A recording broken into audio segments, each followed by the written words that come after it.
Do you accept that you were non-physical energy before you came into this body? And do you understand that you didn't just blunder in? Do you get it that some sort of creation was happening from that non-physical vantage point before you got here? In other words, can you see that there was a vibrational essence of the very you that was born into your physical body before the you that was born into your physical body was the you that was born into your physical body? In other words, pre-paving was happening even before you got here. And now we just want you to understand that while you are here, now from your vantage point, you are pre-paving your future experience still. In other words, Source is still still very much in on what's happening to you next. Only now, instead of just non-physical projecting pure positive energy into the creation of you, now you in your physical form are projecting the creation from where you stand. First time we've said it to you that way. We want you to understand the creator that you are. So, here you are in your physical body, knowing what you don't want, which helps you to know what you do want. And every time you synthesize or sift through this wonderful contrast, you build or create this future manifestation, but present vibrational you. You get that? Future manifestation, but current vibrational you. And we are going to call this vortex of creation. We've been calling it your vibrational escrow, your vibrational reality. We just want you to get the sense that you are projecting you forward, and the non-physical part of you already went. In other words, when you're sick in your physical body, you ask for wellness, and the non-physical vibrational version of you accepts that wellness immediately and becomes it. Everything that you know as reality was vibrational reality first. And you, because of your emotions, have keen access to your relationship between where you stand right now in your physical, manifested this far body, and who you have really become. We wrote a book a few years ago, and we gave it the best title that was ever given to a book. It was called Ask and It Is Given. And it tells that story, that when you ask from your contrasting experience, when you ask, it is given in such a full sense that the non-physical part of you literally becomes it. So whenever you feel negative emotion, it always means one important thing to you. It means you haven't yet become it. When you ask, it is given, and the source within you becomes it. But if you feel afraid, if you feel angry, that negative emotion is your indicator you're not up to speed with what you have become. We call this gathering the art of allowing. It's the art of allowing, consciously, deliberately allowing you here in your physical body to get up to speed with who, not just who you were before you were born, which was very much up to speed, we want to tell you, but with who you have become since you have been here, projecting improvements and expansion and evolution into that which you are. If you are little and someone's rude to you, you ask for a nicer world, and you create you in a nicer world. But if you keep noticing rude people, then you keep holding yourself in resistance to the nicer world that you carved out when you were very young. If someone really mistreated you when you were little, and you've been beating that drum ever since, when people introduce themselves to you, you say, "Hi, I'm so-and-so. I was abused when I was 12. So even though it happened a long time ago and caused you to launch rockets of desire and become a much more well-treated person, if you keep beating the drum of that abuse day after day, year after year, decade after decade, what happens is you for years hold yourself as a vibrational resistant component to this vortex of creation that you've been creating. Every time you don't have enough money, you ask for more. You have created a veritable fortune in your vortex of creation. And the reason that we're calling it a vortex is because the law of attraction is responding to the central theme of it. And what's the central theme in your vortex? The expanded version of you, the healthier you, the more prosperous you, the more loving you, the worthy feeling you. In other words, life has caused you to become this. But often, you're so enamored with your physicality. Abraham, I can see and I can smell, I can taste, I can feel, I can touch. I'm tactile. Look around me. Here is my world. And we say, you're only looking at a small part of your world. You're looking at the so far manifested world. You're looking at the world you have allowed to become based upon the vibration that you chronically hold to, based upon your beliefs. But your physical manifested world could match this vortex of creation that you've been adding to all day, every day. You could be standing in this physical body and you could be a worthy feeling being. You could feel secure. You could be flexible. You could be mobile. You could be incredibly prosperous. You can be the creator of your own reality. You just have to understand the two vibrational realities that are going on, and you've got to make them match. So this vortex of creation, we're really enjoying this analogy because it helps us to help you to understand that you've become more than you're often letting yourself be. And in order to be all that you are, you got to get in the vortex. But in order to get in that vortex, you've got to be a vibrational match to that vortex, because law of attraction is assembling all cooperative components. So you've put plenty of requests for abundance there, and vitality and clarity and well-being, and law of attraction is gathering all of the cooperative components to that. But if you're over here beating the drum of, I don't have enough right now, and I'm worried about where I'm going to get it, and it has not been good for me for a long time, and the people around me are having a hard time too, then without even meaning to, you're holding yourself by virtue of your observation of what is or what has already manifested for you.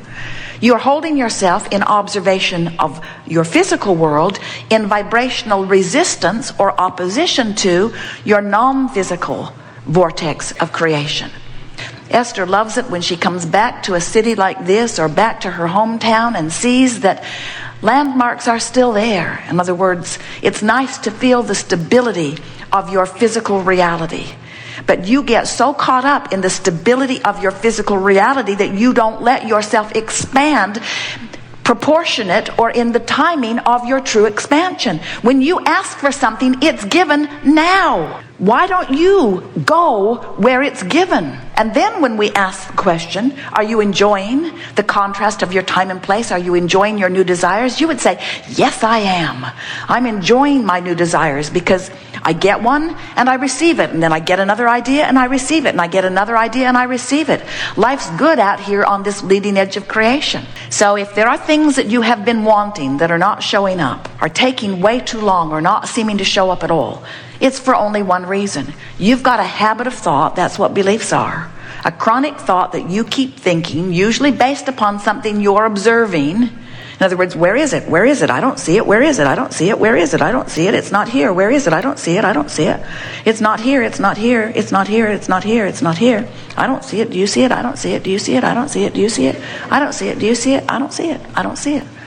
Where is it? I don't see it. I don't see it. I don't see it. I don't see it. I don't see it. I've wanted it a long time, but I don't see it. I've wanted it for so long, I'm sick of wanting it. I don't see it. I don't see it. I don't see it. I don't see it. I've never seen it. I've never seen it. I've never seen it. It's not here. I've never seen it. I can't do it. I can't do it. I can't do it. I can't do it. It takes too long. It's too hard. I don't see it. Do you see it? I don't see it. And in your observation of what's currently happening, you train yourself into the vibration that opposes it. So, you know what that makes you? That makes you an uncooperative component to what's going on over here. You don't mean to be. You've just been practicing it for so long that it just feels normal to complain. It feels normal to tell it like it is. Let's make a monument. A bad thing happened. Let's make a monument. Let's make a monument about how bad it was. Let's make a holiday for the monument. Let's make a law so that everybody has to know on this day that this monument represents that bad thing that happened. And as you hold yourself to things of the past or the present that are not a vibrational match to who you have become, not only do you not get to live anytime soon what you're asking for, but even more, you feel the discord of you not keeping up with you. Now, sometimes you think, well, I don't think I should have to do all of this work. I think I should be able to stay over here and just complain to the universe or to source or to my inner being, complain to God like I used to complain to my mother. It worked with her. If I complained long enough, she'd give up the stuff. But when you are talking with law of attraction, you cannot be a cooperative component to what you want while you complain, or while you justify, or while you defend, or while you continue to beat the drum of why you need it or why you deserve it. In other words, you can't keep amplifying the absence of what you want, or the neediness or the lack of what you want, and be a vibrational match. You have to talk about what you want and why you want it. You have to find some way of getting into the vortex, and that's really what we'll be talking about today. How to get into this vortex of creation. Do you understand that in that vortex is not just where what you want is, it's where who you are is. In other words, your inner being is a lover, and when you find someone to hate, even though by your earth standards you are justified, others agree with you, yeah, we all hate that person. That's a true hateable person. And we say, source within you does not hate. And that's why hate feels to you like it does.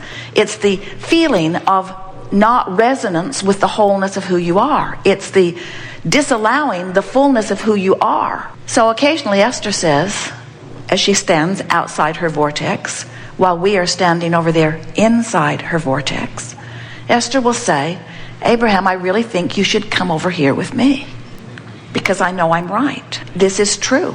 This is a true thing that I'm focused upon. And we say, we never come over there where you are outside the vortex of well-being. You have to come in where we are. We never stop being what you have become. And we never stop offering a signal of it. And we never stop, by law of attraction, summoning all cooperative components. And you, because you are the creator of the seed of this, you are called in the most powerful way eternally. But if you harbor thoughts that don't let you come, then you can't come, because you are a vibrational being, as are we.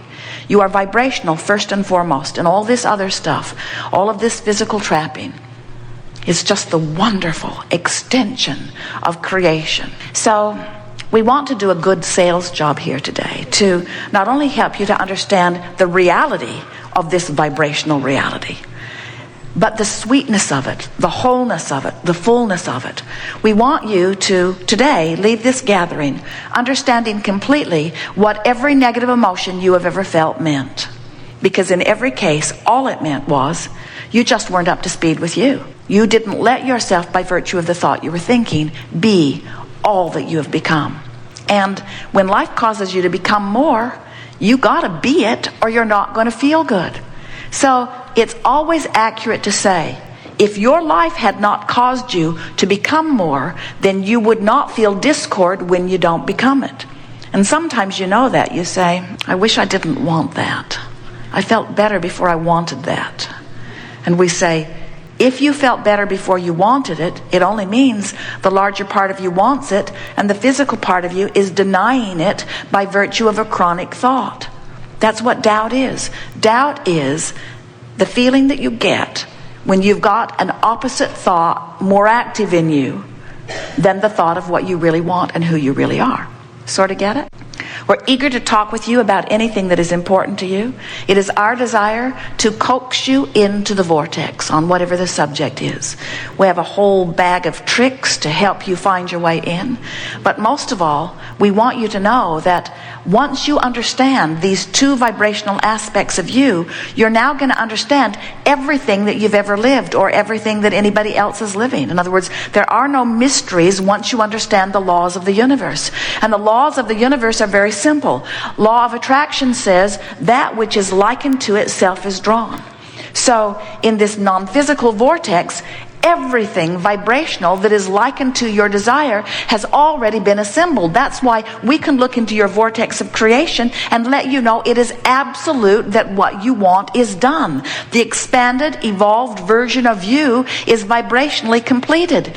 But then you say, but Abraham, I'm here in a physical body, in a physical world. I want manifestations around me. And we say, and they will come, but not until you cue yourself up vibrationally and become a match to the precursor of all creation.